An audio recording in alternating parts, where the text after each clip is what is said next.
to all of you.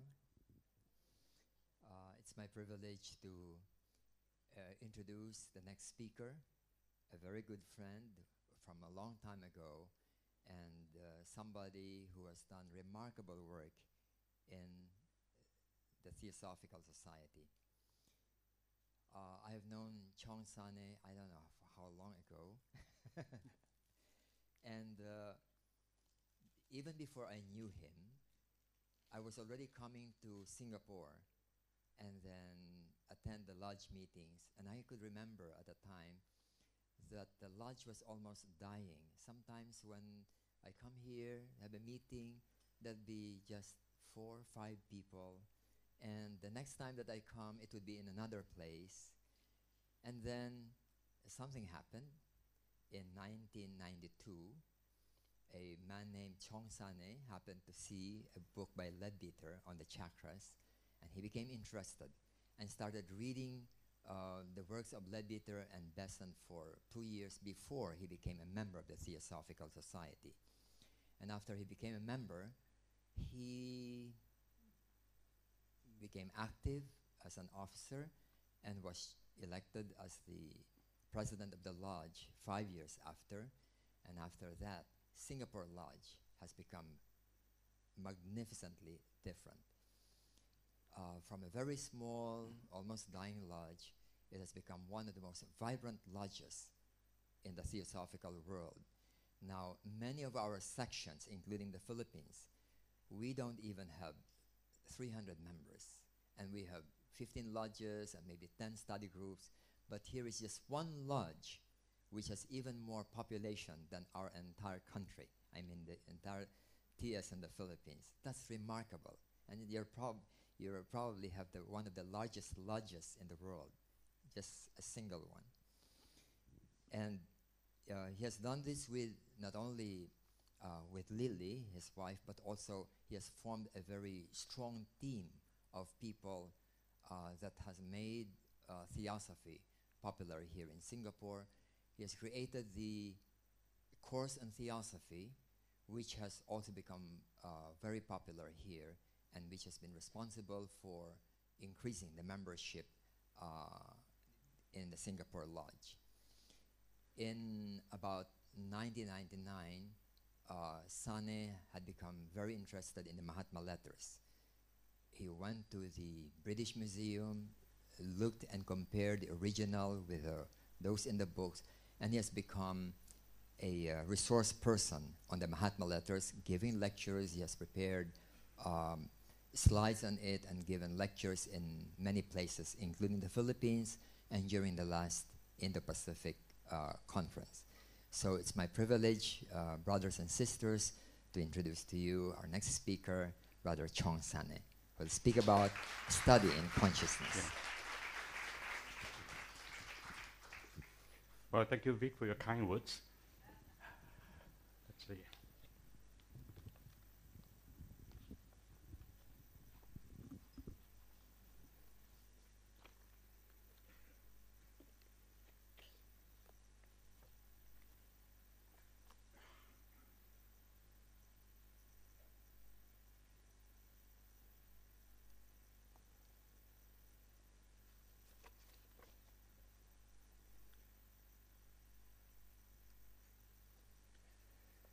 Consciousness is a word that spans a whole world of different meanings, from the simplest to the most complex.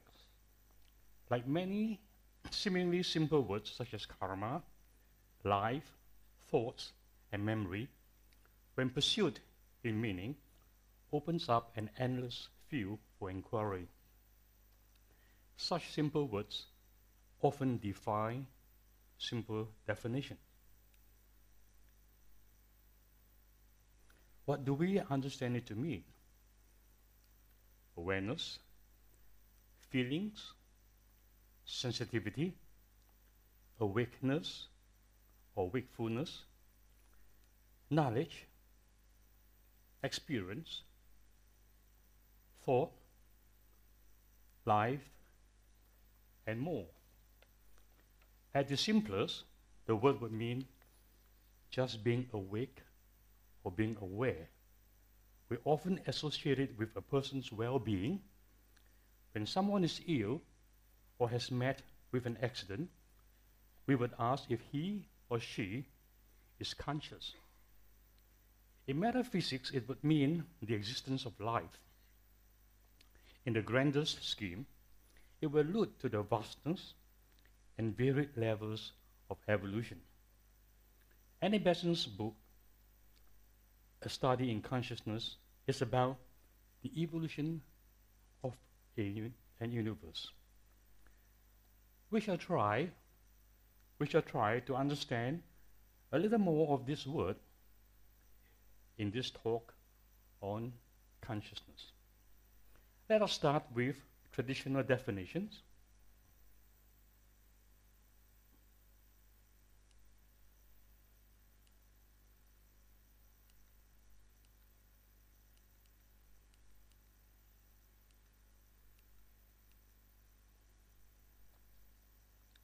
We have the following definitions from dictionaries.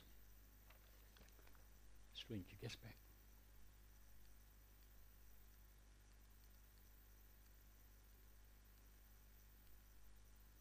The state of being aware of and responsive to one's surroundings, the waking state of the mind, the knowledge which the mind has of anything that is actually being experienced, awareness, thought, the quality or state of being aware, especially of something within oneself, the state or fact of being conscious of an external object, state or fact.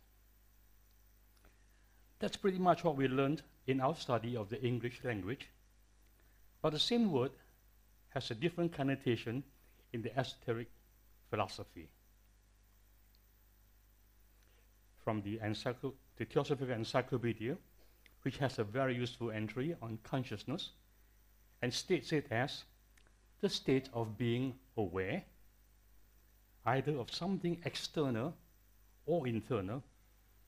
In sentient beings, it is the concomitant of thoughts, feelings, and sensations.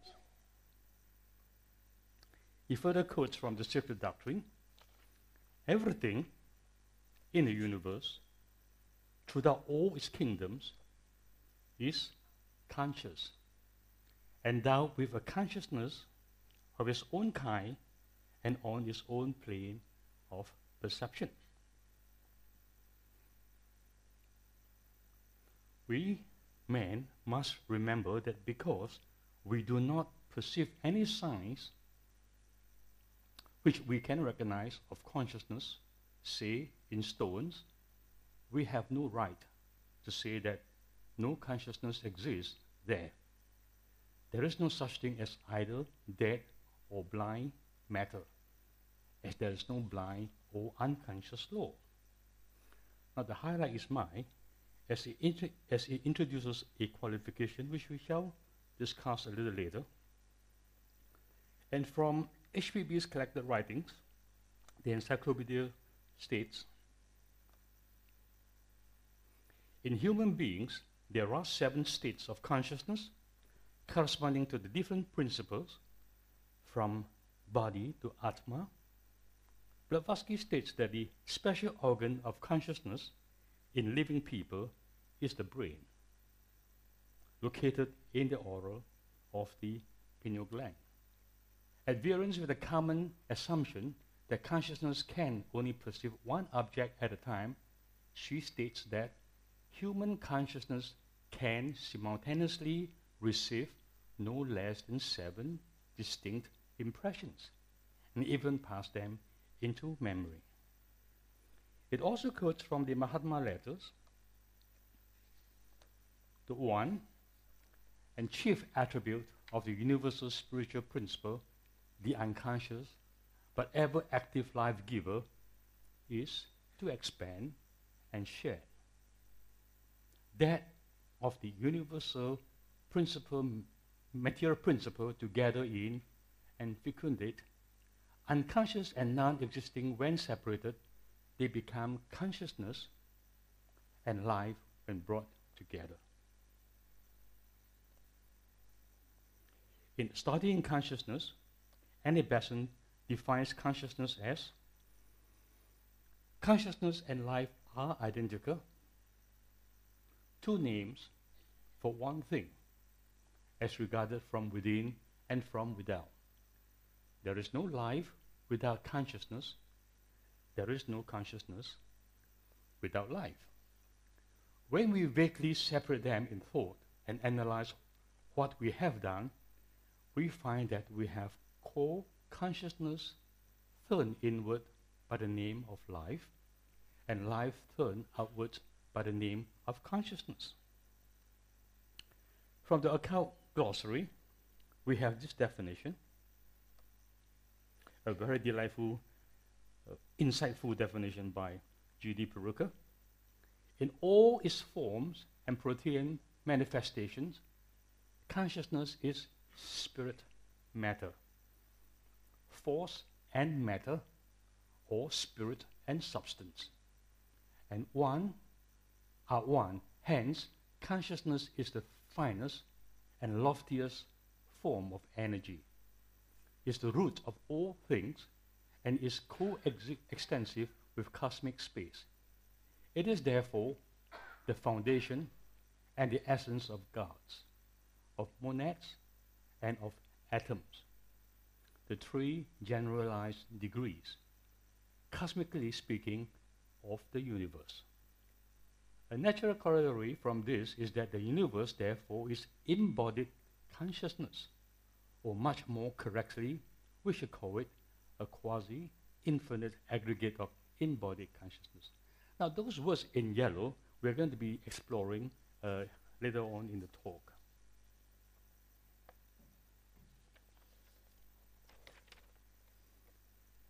Now, all of a sudden, consciousness is no longer a simple word. As we grapple with the definitions, usage, and occurrence, it does not help when we learn about absolute consciousness. And thus, being absolute consciousness and absolute motion, to the limited senses of those who describe this indescribable, it is unconsciousness. And immovableness, concrete consciousness cannot be predicated of abstract consciousness any more than the quality wet can be predicated of water. Wetness being its own attribute and the cause of the wet quality in other things. Consciousness implies limitations and qualifications, something to be conscious of, and someone to be conscious of it. But absolute consciousness contains the cognizer, the thing cognized, and the cognition, all three in itself, and all three one. The state of consciousness which is beyond limitation and hence is beyond the cognizer, cognition, and cognize, it is thus a state of unconsciousness. The secret doctrine speaks of it as the dark mystery of non-being, unconscious yet absolute consciousness, unrealizable yet the one self-existing reality.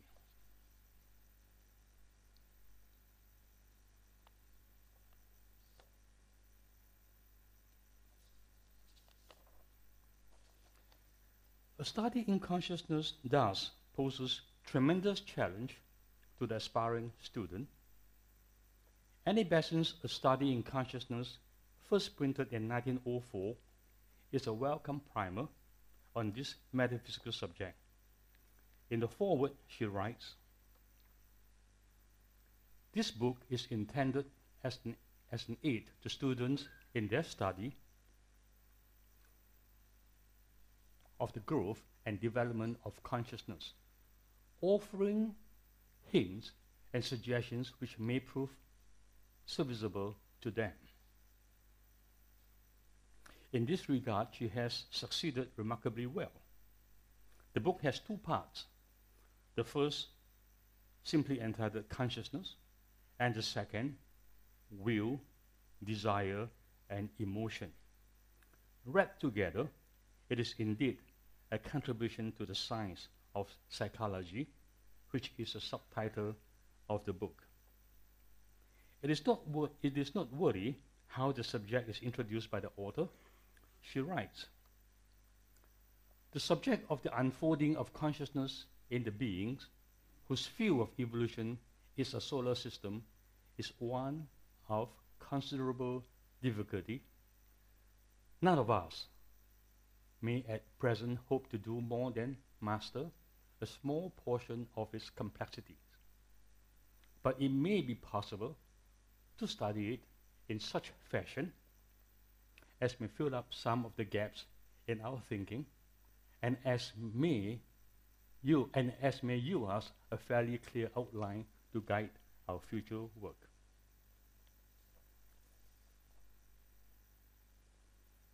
We cannot, however, trace this outline in any way satisfactory to the intelligence without considering first our solar system as a whole and endeavoring to grasp some idea, however vague that idea may be, of the beginnings in such a system. Thus, we are taken to the beginning of a solar system. I would like to take this opportunity to go over some of the features of this book and perhaps share my view with you, as the book has helped me understand a little of our origin and our being. Essentially, we are trying to understand how we come about, how the solar system was created, if you can use the word creation, or emanated, and different life forms appear in it. Firstly, let's look at the various states of consciousness.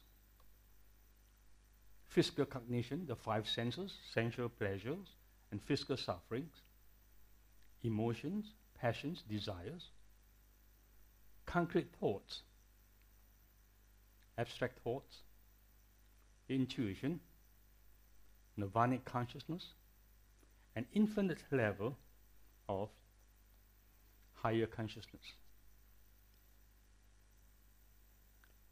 And the field of the evolution of consciousness until the human merges in the divine.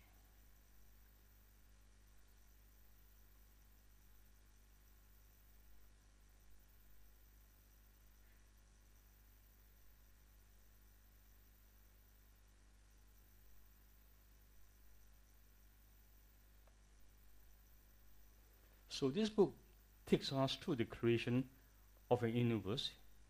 In this context, the solar system, to what we are today.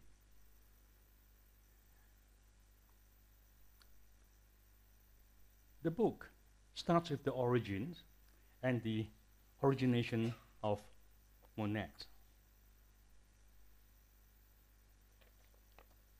It details how the field is prepared, the area which was the future solar system, the creation of the different planes of nature, how these planes came into what we also know as the first life wave or first outpouring.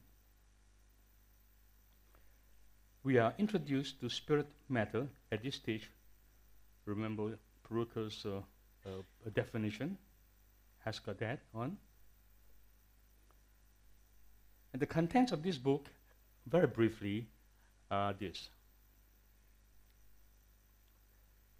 unity of consciousness, the mechanism of consciousness, first human steps, consciousness and self-consciousness, human states of consciousness, the monad at work, and the nature of memory.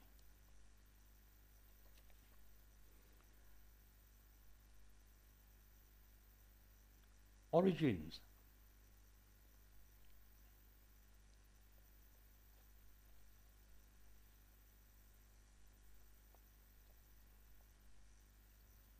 The book starts with the origins and the origination of monads. It details how the field is prepared, the creation of the different planes of nature in what we also know as the first life wave, the first outpouring. We are introduced to spirit matter at this stage. The field, having been prepared, is now ready for peopling in what we know as the second life wave or second outpouring. Here we look at the origin of all life forms. We are told that all life forms are built on an aggregate of permanent atoms. Annie Besant describes the permanent atoms with characteristic clarity, much like what we find in occult chemistry. We learn about monadic action on the permanent atoms and the creation of the group soul. Now, in the second part of the book, entitled Will, Desire, and Emotion, she deals with aspects of consciousness more relevant to the human evolution. In this part, she talks about technicalities in the will to live, desire, and emotion, bringing greater awareness and better understanding of our very being. Now, obviously, we cannot review the whole book in detail. However, I shall go over the introduction on the origins and origination of monads in some detail using the words of Annie Besant, quoting passages from the book. Monad, as we know it, is the origin of consciousness in all life forms. She then talks about the preparation of the field, which you might have heard elsewhere as the first life wave or first outpouring. Here we learn of how the 7 planes are formed. It covers the formation of atom, spirit matter, the subplanes, and the 5 planes. The subject of spirit matter is rather interesting for us to go over together.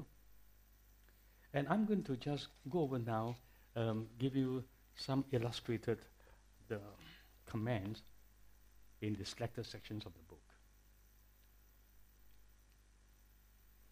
The matter in the solar system exists in 7 great planes.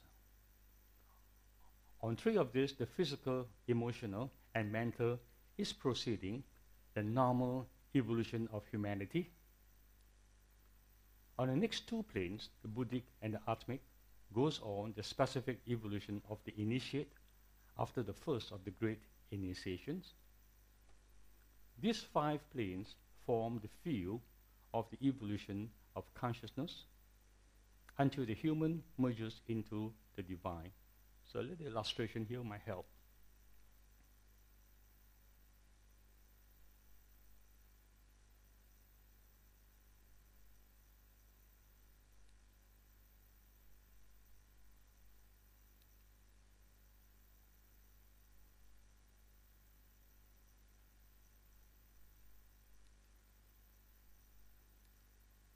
The 2 planes beyond the 5 represent the sphere of divine activity, encircling and enveloping all, out of which pour forth all the divine energies which vivify and sustain the whole system. They are at present entirely beyond our knowledge, and the few hints that have been given regarding them probably convey as much information as our limited capacity is able to grasp. There are the planes of divine consciousness, wherein the Logos, or the divine Trinity of Logoi, is manifested, and wherefore he shines forth as the creator, preserver, and the dissolver, evolving a universe, maintaining it during its life period, and drawing it into himself at its ending. We have been given the names of these 2 planes. The lower is the Anupadaka, that wherein no vehicle has yet been formed. The higher is the Adi, the first, the foundation of a universe, its support, and the fount of its life. We have thus the 7 planes of a universe, a solar system, which, as we see by this brief description, may be regarded as making up three groups. One, the field of logoic manifestation only. Two, the field of super-normal human evolution, that of the initiate. And thirdly, the field of elemental, mineral, vegetable, animal, and normal human evolution. An illustration is useful.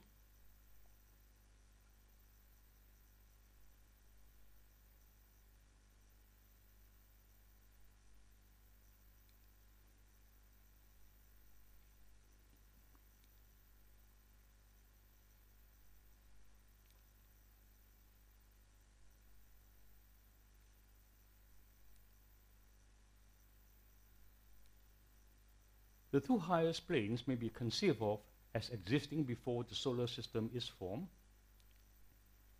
We may imagine the highest, the Adi, as consisting of so much of the matter of space, symbolized by points, as the Logos has marked out to form the material basis of the system he is about to produce. As a workman chooses out the material he's going to shape into his product, so does the Logos choose the material and the place for his universe. Similarly, we may imagine the Anupadaka, symbolized by lines, consisting of this same matter modified by his individual life, colored, to use a significant metaphor, by his all-ensouling consciousness, and thus differing in some way from the corresponding plane in another solar system.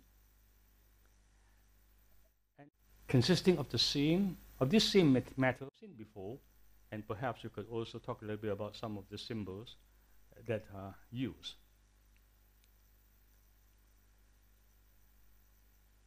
We have these two symbols representing life and form, symbols of the preparatory work.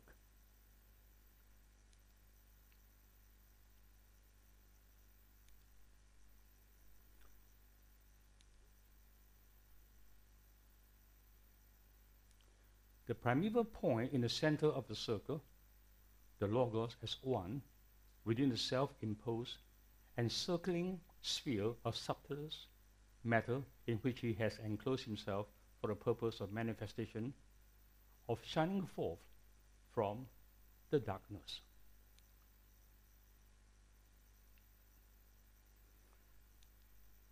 All is separated into I and not I, the self and the not self. Everything is summed up under one or other of the headings, self or not self. There is nothing which cannot be placed under one of them.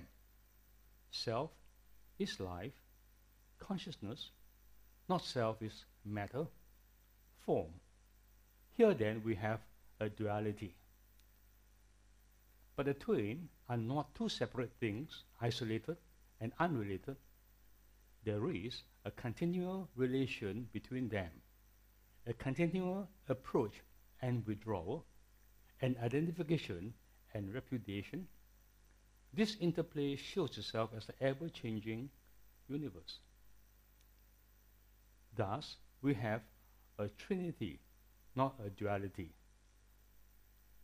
The self, the not self, and the relation between them. All is here summed up. All things and all relations, actual and possible, and hence, three, neither more nor less, is the foundation of all universes in their totality and of each universe in particular. The fundamental fact imposes on the Logos a triplicity of manifestation in a solar system. Hence, the one, the point, going forth in three directions to the circumference of the circle of matter and returning on itself manifests a different aspect at each place of contact with the circle. the three fundamental expressions of consciousness, or will, wisdom, and activity, the divine triad, or Trinity. This fundamental fact imposes on the Logos a triplicity of manifestations in the solar system, and hence the one, the point, going forth in three directions to the circumference of matter, the circle of matter, and returning on itself, manifests a different aspect at each place of contact with the circle. The three fundamental expressions of consciousness, or will, wisdom, and activity, the divine triad, or Trinity. And then we have the familiar terms, Sanskrit terms which we often read about. The first of this set is Sat Chit Ananda.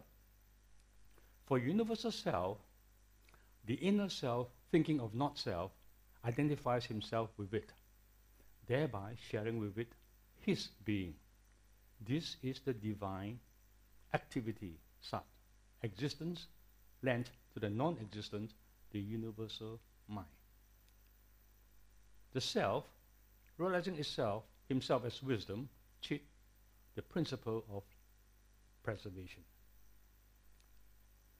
The self, withdrawing himself from the not-self in his own pure nature, is bliss, Ananda, free from form. Every logos of a universe repeats this universal self-consciousness. In his activity, he is the creative mind, Kriya, corresponding to the universal Sat, the Brahma of the Hindu, Holy Spirit of the Christian. In his wisdom, he is the preserving, ordering reason, Jnana, corresponding to the universal Chit, the Vishnu of the Hindu, the Son of the Christian. In his bliss, he is the dissolver of forms, the will, corresponding to the universal Ananda, the Shiva of the Hindu, the Father of the Christian. Thus, appear in every universe the three Logoi, the three beings who create, preserve, and destroy their universe,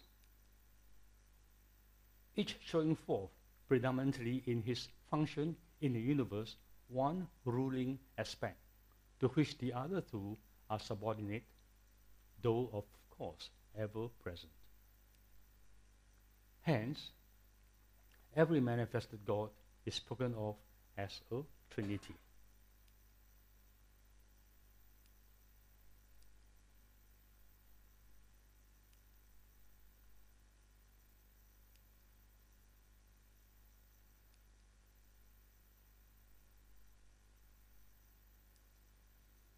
The joining of these three aspects or phases of manifestation at the outer points of contact with the circle gives the basic triangle of contact with matter, which with the three triangles made with the lines traced by the point, thus yields the divine tetractys, sometimes called the cosmic quaternary, the three divine aspects in contact with matter, ready to create.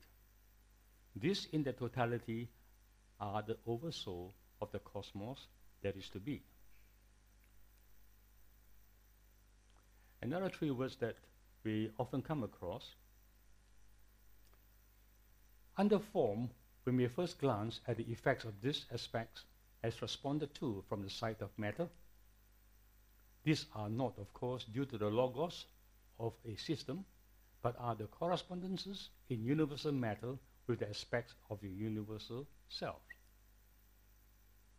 The aspects of bliss, or will, imposes on matter the quality of inertia, Tamas, the power of resistance, stability, and quietude. The aspect of activity gives to matter its responsiveness to action, Rajas, mobility. The aspect of wisdom gives it rhythm, Sattva, vibration, harmony.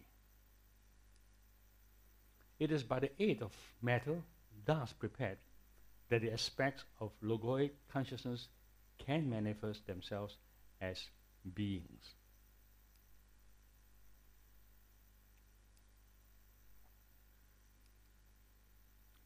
The Logos as yet, not yet a first. The Logos not yet a first, since there is yet no second, is seen as a point irradiating a sphere of matter drawn round him as the field of the future universe, flashing with unimaginable splendor, a true mountain of light, as Manu has it, but light invisible, save on the spiritual planes. This great sphere has been spoken of as a primary substance. It is the self-contained Logos, inseparate at every point with the matter he has appropriated for his universe, or he draws himself a little apart from it in the second manifestation. It is a sphere of self-conditioning will, which is to lead to the creative activity. This then is the symbol of the first Logos. I am this, when the this, the not self, is cognized. The point, speaking symbolically in order to make the suggestion of form as seen from the side of appearances, vibrates between center and circumference, thus making the line which marks the drawing apart of spirit and matter, rendering cognition possible, and thus generating the form for the second aspect, the being we call the second Logos, symbolically the line or diameter of the circle. It is well to remember here that this drawing apart is in consciousness only. The idea of spirit is separated from the idea of matter. In the universe of phenomena, there is no spirit unconditioned by matter, no smallest particle of matter uninformed by spirit. All forms are conscious, all consciousness have forms. So here we have then the symbol, the symbol of the second Logos.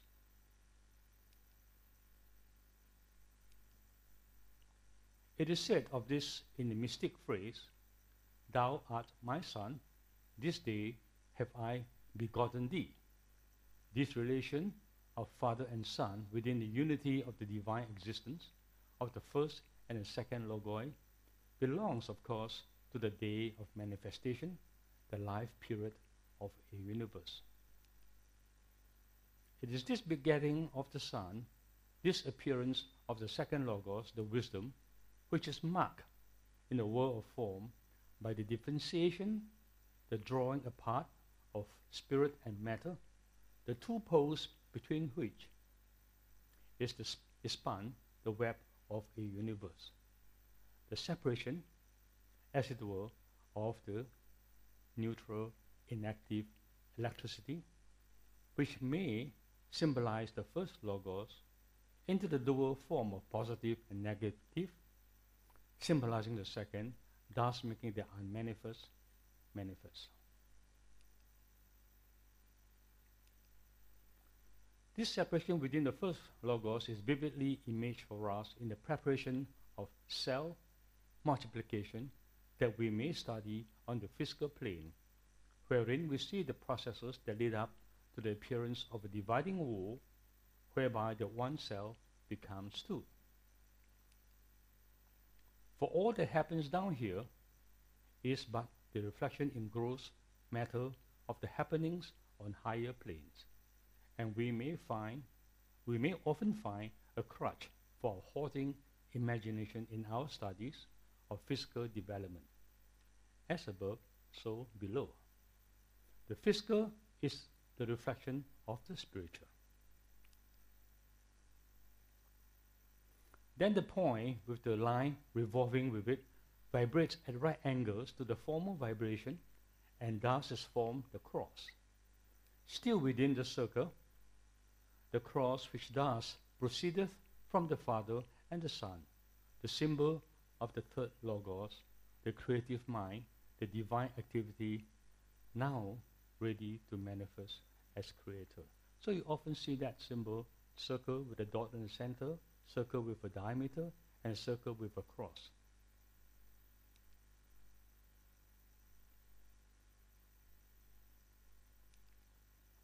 Then he manifests himself as the active cross, or swastika, the first of the Logoi to manifest outside the two highest planes through the third stage of the divine unfolding.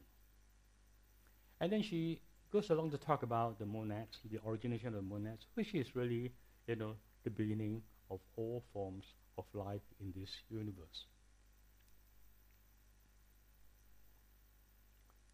But before considering the creative activity of the third Logos, we must note the origination of the monads, or units of consciousness, for whose evolution in matter, the field of a universe is to be prepared. The myriads of such units who are to be developed in that coming universe are generated within the divine life as germ cells in organism before the field for their evolution is formed. Of this forthgiving it is written, that will I shall multiply and be born, and the many arise in the one by the act of will. Will has its two aspects of attraction and repulsion, of inbreeding and outbreeding, and when the repulsion aspect energizes, there is separation, driving apart.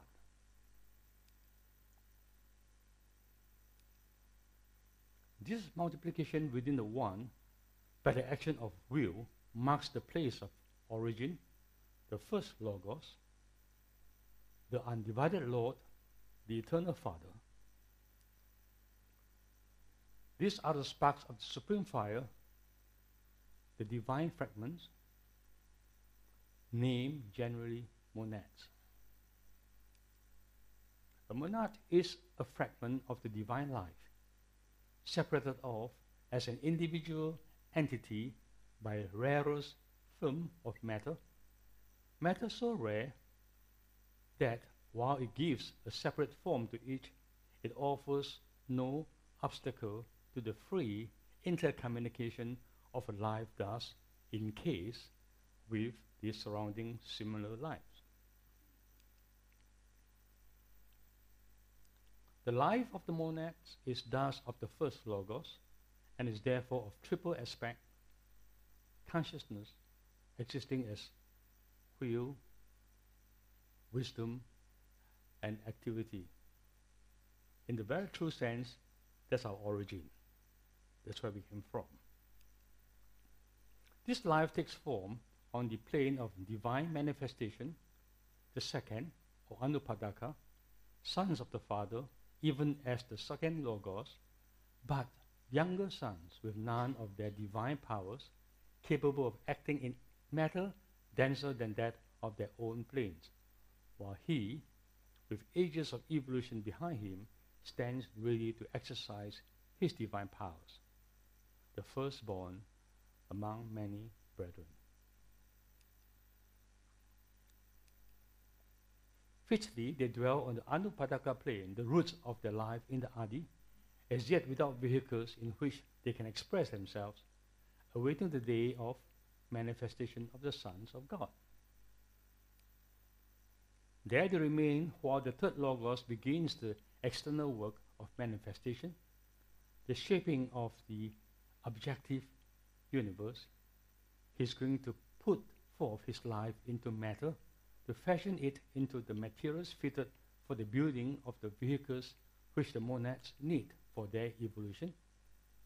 But he will not be merged in his work, for vast as their work seems to us, to him it is but a little thing.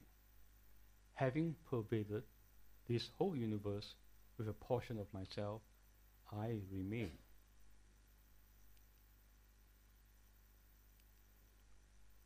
That marvelous individuality is not lost, only a portion thereof suffices for the life of a cosmos. The Logos, the Oversoul, remains the God of his universe. And so proceeded the preparation of the field, the universe. The formation of the atom, the spirit matter, the subplanes, the 5 planes. So let's talk a little bit about the spirit matter.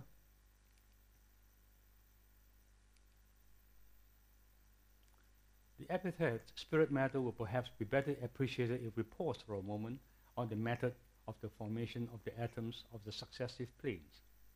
So we try to get an understanding of how the planes form, the preparation of the field. For each system, the matter of space around it is its root of matter, mula prakriti, as the Hindus graphically call it. The matter of each system has that surrounding matter for its root or base, and its own special matter grows out of, is developed from that. That Logos, the oversoul of the system, drawing around himself the necessary matter from space, and sows it with his own life. And this life within this subtle matter, this mula prakriti, is the Atma, the self, the spirit in every particle. For heart, the energy of the Logos, says HPB, digs holes in space, and no description could be final and truer. The holding energy forms innumerable vortices, each shaped by the divine energy and the axis of growth, and each shell with the matter of space. Atma in the shell of mula prakriti, spirit in the shell of matter, the atoms of the Adi, or highest plane, the first. Some of these remains as atoms, others join together and form molecules. Molecules join together and make more complex molecular combinations, and so on till 6 subplanes below the atomic are formed. This by analogy with what may be observed below, since these highest planes are incognizable. So now we go ahead and try to visualize the creation of the different planes. So start at the start, the first, Adi. What is the atom of the Adi plane? You have space, you have this circle, which represents a shell which contains within itself Atma, the self, the spirit. The surrounding matter is mula prakriti. The shell is made up of this very rare film. So an atom of the Adi plane is in effect spirit in a shell of matter. Put it in other words, an atom equals a spirit enclosed in a shell of mula prakriti, i.e., that is, matter and soul. So there we have the atom of the very highest plane. And then we come to the next lower plane, which we call the Anupadaka. Their measure in the axis of growth being fixed as above described by the third Logos, some of the atoms of the Adi, or first plane, draw round themselves a shell of the combinations of their own lowest subplane. The spirit plus its original shell of cosmic matter, mula prakriti, or the atom of the first plane, is the spirit of the second plane, and permeates the new shell formed out of the lowest grade combinations of itself. These shells, thus and so, are the atoms of the Anupadaka, or second plane. But the ever more complicated aggregation of this, the remaining 6 subplanes are brought into being. So let's look at an illustration here.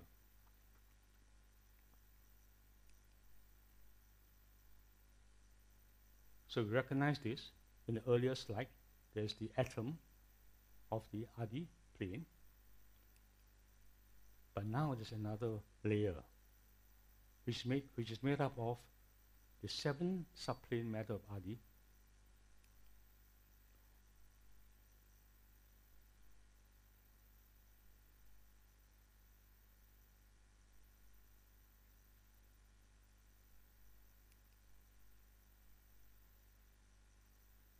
you have the original atom,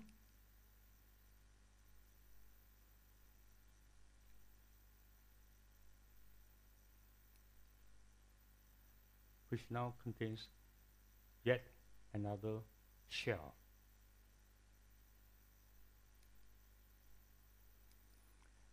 And in the same way, some of the atoms of the Endopadaka plane in like manner become clothed with the aggregations of their own lower subplane and thus become the atomic atom.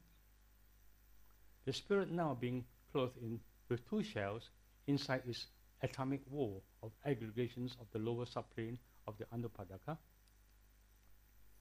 and the original spirit or life plus its 2 shells being called the spirit of the atomic plane, while the wall of its atom is regarded as the matter. So in reality, you find that it is pretty much the same process. The Endopadaka atom with now a 3rd shell, the shell of the 7th subplane of Endopadaka, giving you the atom of the next lower plane, atomic. And I guess it's a repetition here, so I shan't read it any more than showing you the diagram.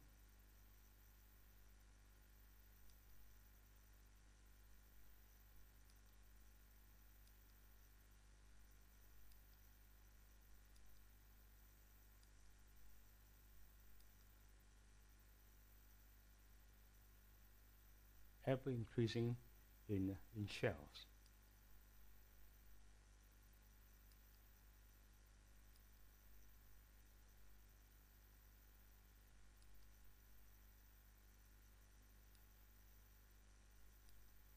Finally, the atom of the physical plane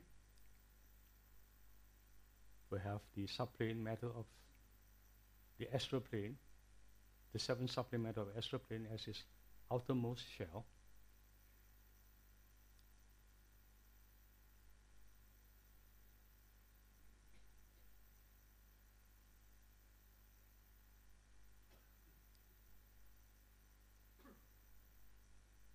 Hence, you have the formation of the 7 planes, atoms of the 7 planes. But all the spirit plus all its sheath, save the outermost, is ever regarded as spirit, and the outermost sheath only as form or body. It is this involution of spirit which makes evolution possible, and complicated as the description may sound, the principle is simple and can be easily grasped. Truly then, may we speak of spirit matter everywhere.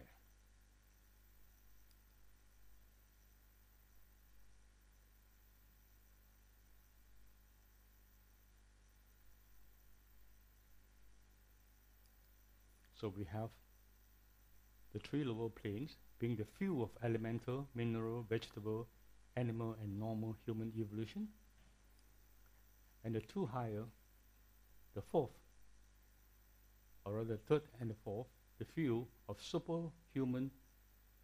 supernormal human evolution.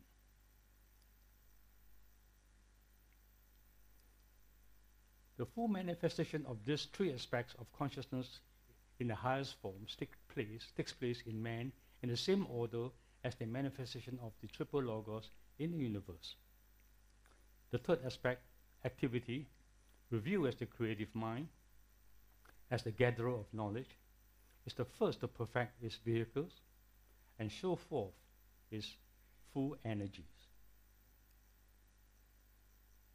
The second aspect, wisdom, revealed as the pure and compassionate reason, is the second to shine forth, the Krishna, the Buddha, the Christ in man. The first aspect, will, is the last to reveal itself, the divine power of the self, that which in its impregnable fullness is beatitude, is peace. Then we have this coming forth of the monads.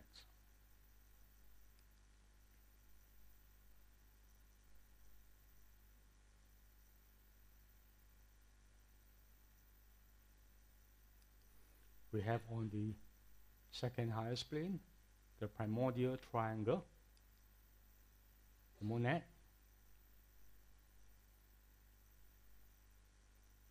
with its three aspects.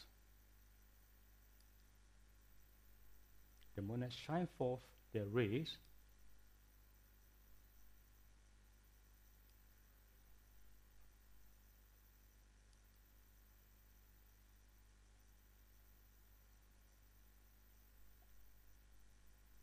the heavenly man and manifesting as the ego. Then she describes what is called the weaving.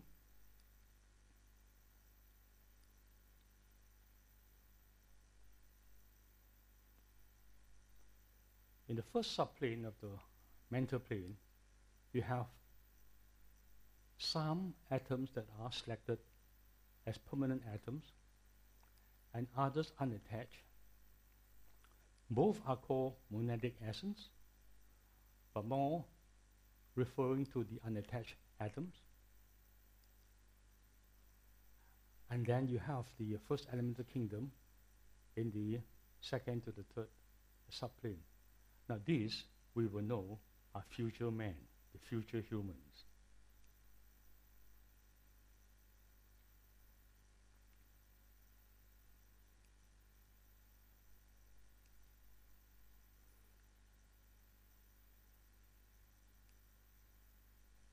Likewise, in the astral plane, you also have the some atoms selected as permanent atoms and others unattached, both being called monadic essence, but more referring to the unattached atoms. And then you have the third elemental kingdom. Elemental essence is the matter of the elemental kingdom,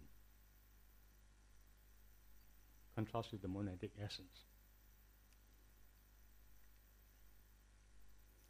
Now we have these three terms here, back again.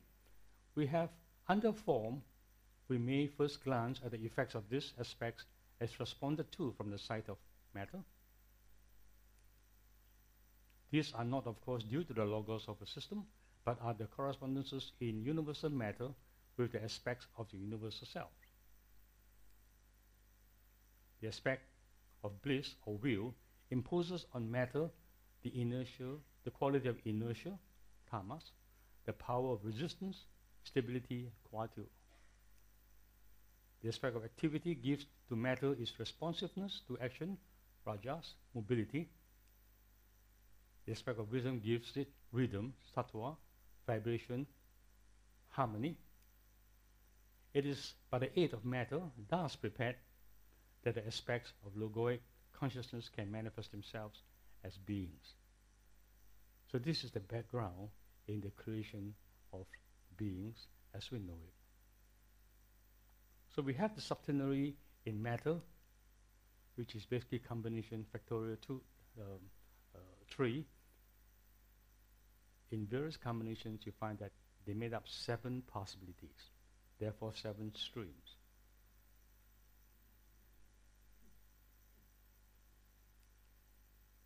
Likewise, consciousness is also septenary in that it can be combined in different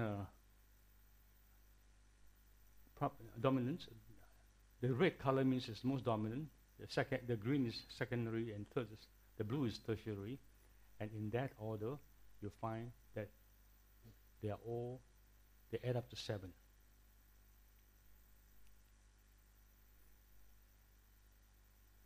The atoms is what is the basic constitution of a living thing.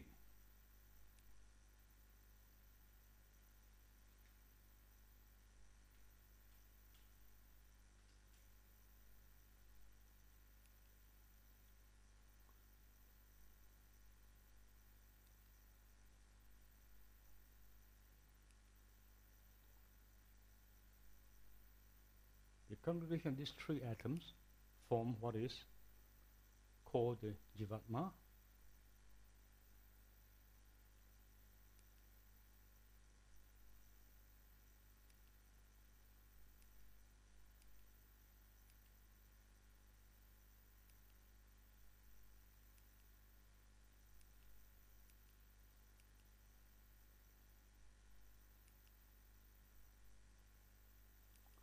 After long preparation, a tiny thread, like a minute rootlet, appears, proceeding from the triatomic molecule and sheathing consciousness. A golden-colored thread of life sheathed in Buddhic matter.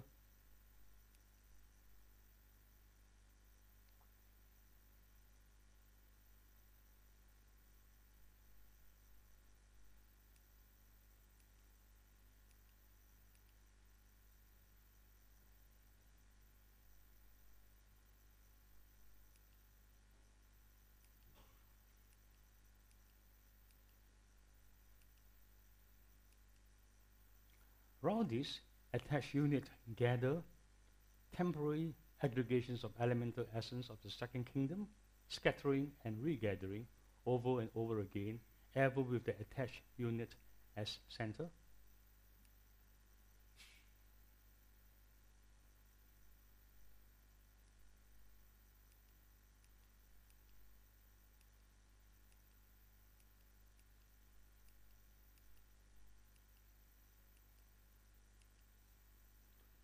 The tiny thread of Buddhic and Shift life with its attached mental unit now pushes outwards to the desire plane and attaches itself to a single astral atom, adding this to itself as a stable center on the desire plane.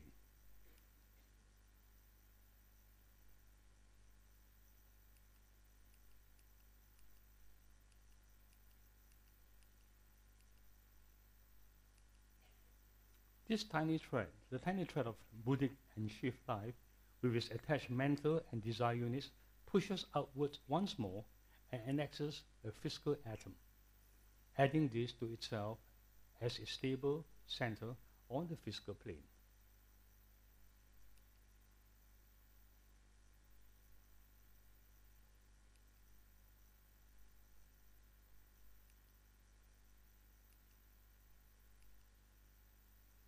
Each separated from the others by triple walls of monadic essence.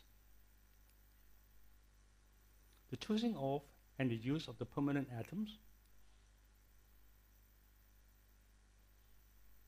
You have the 7 rays of life, the 7 types of matter, giving you the keyness of life. Each monad belongs to one of the 7 life groups. This is his first or primary keynote. The choice of the one of the 7 types of matter for his permanent atoms gives him his secondary keynote. All the permanent atoms are taken from the same material group, so that those of the lower triad correspond to those of the higher. And then we talk about really the beginning of life as we know it, the group souls.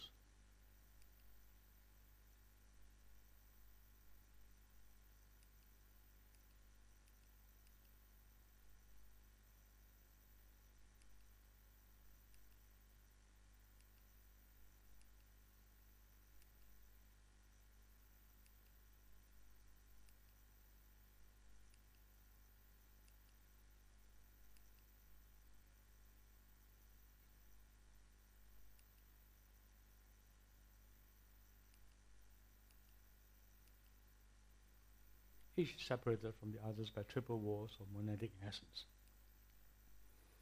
Group soul of minerals. we have a triple envelope of monadic essence containing the innumerable triads of vegetables, less number of triads, of animals,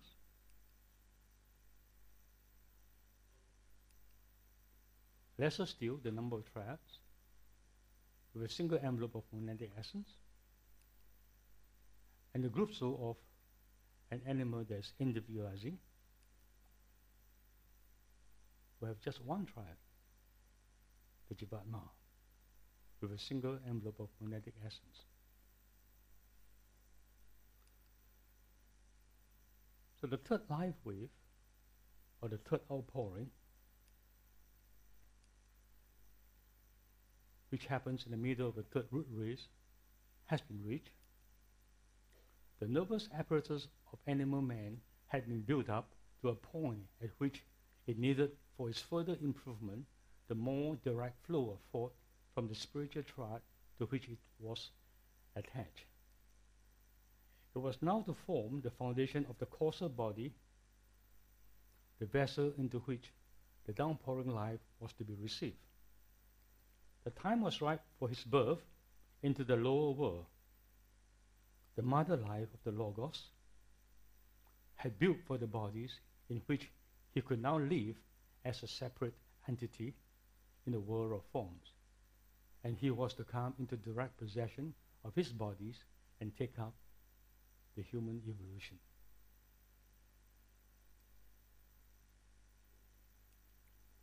All the communication of the monad with the planes below his own has been through the sutratma, the life thread on which the atoms are strung.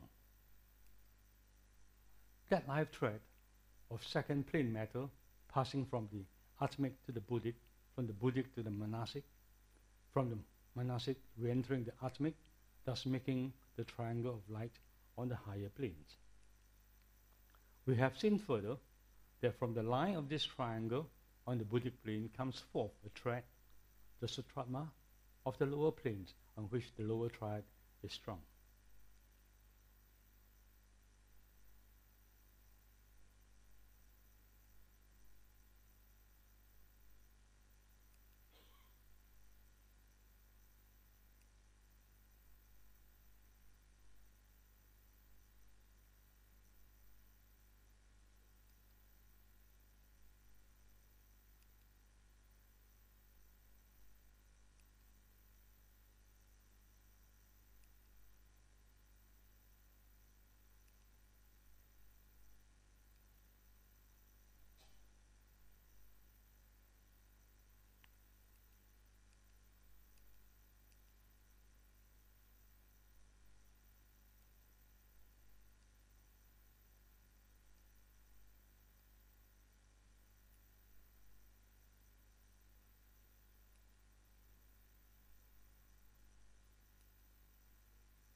The life thread of second plane matter passing from the atmic to the buddhic, from the buddhic to the manasic, and form the manasic re-entering the atmic, thus being a triangle of light on the higher planes.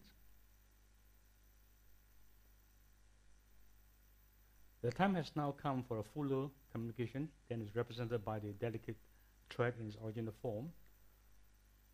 This downflow of monadic life is accompanied by much increased flow between the buddhic and the manasic permanent atoms, and the latter seems to awaken, sending out thrills in every direction. Other manasic atoms and molecules gather around it, and the whirling vortex is seen on the upper three subplanes of the mental plane.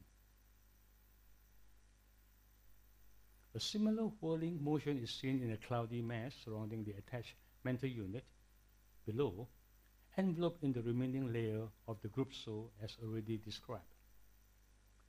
The layer is torn asunder and caught up into the vortex above, where it is disintegrated and the causal body is formed, a delicate filmy envelope as the whirlpool subsides.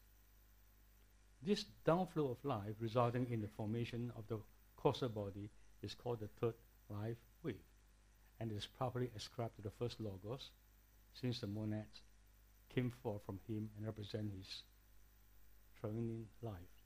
And then we come to see this diagram drawn by Leadbeater, which has appeared in quite a few of his books, representing the process which we have just described.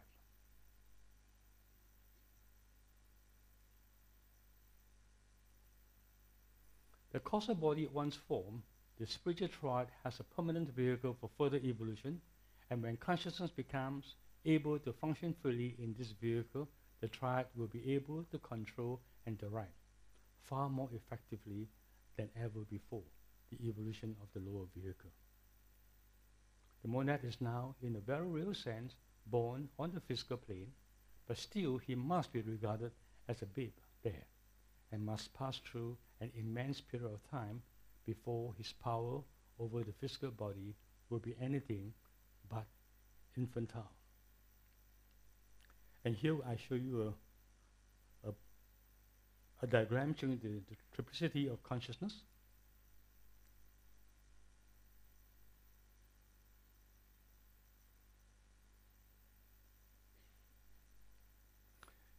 In the atmic plane, the three aspects of the will, wisdom, activity.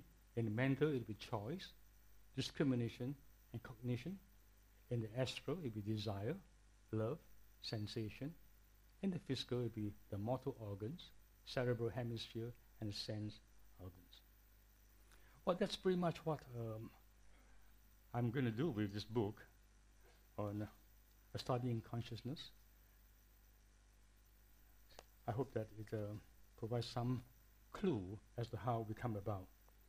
I'd like to spend a little bit of time just on an aspect which is on post-mortem consciousness. And I came across this the group called Harmonizing Basic Teachings, summarized by Vic yesterday. This is an area of consciousness which is of interest to me, but unfortunately it remains a mystery. That's post-mortem consciousness.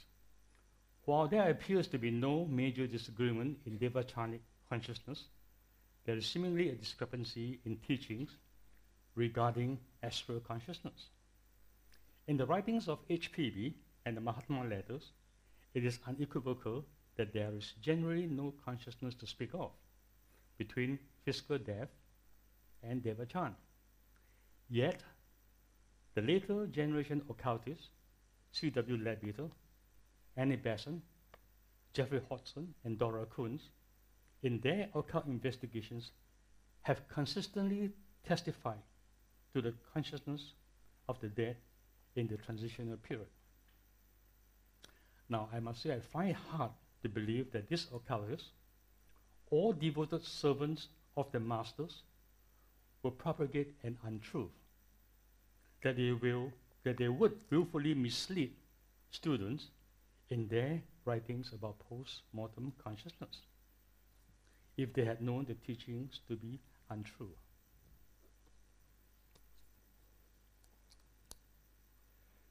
They spent considerable time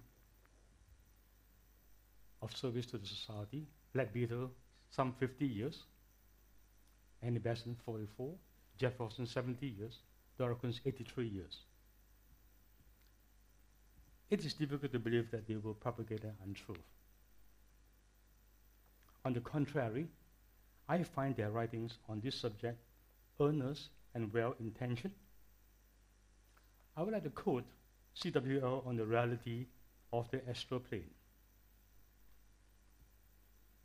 He says, we have chosen deliberately to put the imperfect knowledge before our brothers because we have always felt that such powers come to us not for ourselves only, but for them. That we are, so to speak, eyes for our fellows, and we have tried to be faithful eyes. We have tried to report exactly what we have seen, even though we know far better than others what are the difficulties that lie in the way of an accurate report. Continuing, we know well that you will have very much more to learn as the years roll on, but what we have tried to do, though we may not have wholly succeeded, is to put these things before you in such a manner that as your perceptions widen, you will have nothing to unlearn. You will have only to add to your stock of knowledge and not to alter it. What I think we may hope is that we leave no fundamental principles wrongly stated. And on the Devachanic plane, he says, still, lamentably imperfect as such an essay as this must be, it is yet better than nothing, and it may serve to put into the mind of the reader some faint conception of what awaits him on the other side of the grave. And though when he reaches this bright realm of bliss, he will certainly find infinitely more than he has been led to expect, he will not, it is hoped, have to unlearn any of the information that he has here acquired. I'm a student of the Mahatma letters, and I read HPB's writings, but I do not find the writings of the later generations of occultists in any way objectionable. I believe one would be so much the poorer to neglect these later teachings or disapprove of them. I certainly do not find the later teachings anything to be ashamed of. I note that one of the strategic projects, A41, is harmonizing basic teachings. I hope the resolution will not make a mockery of the decades of earnest work of these later generations of occultists. Thank you very much.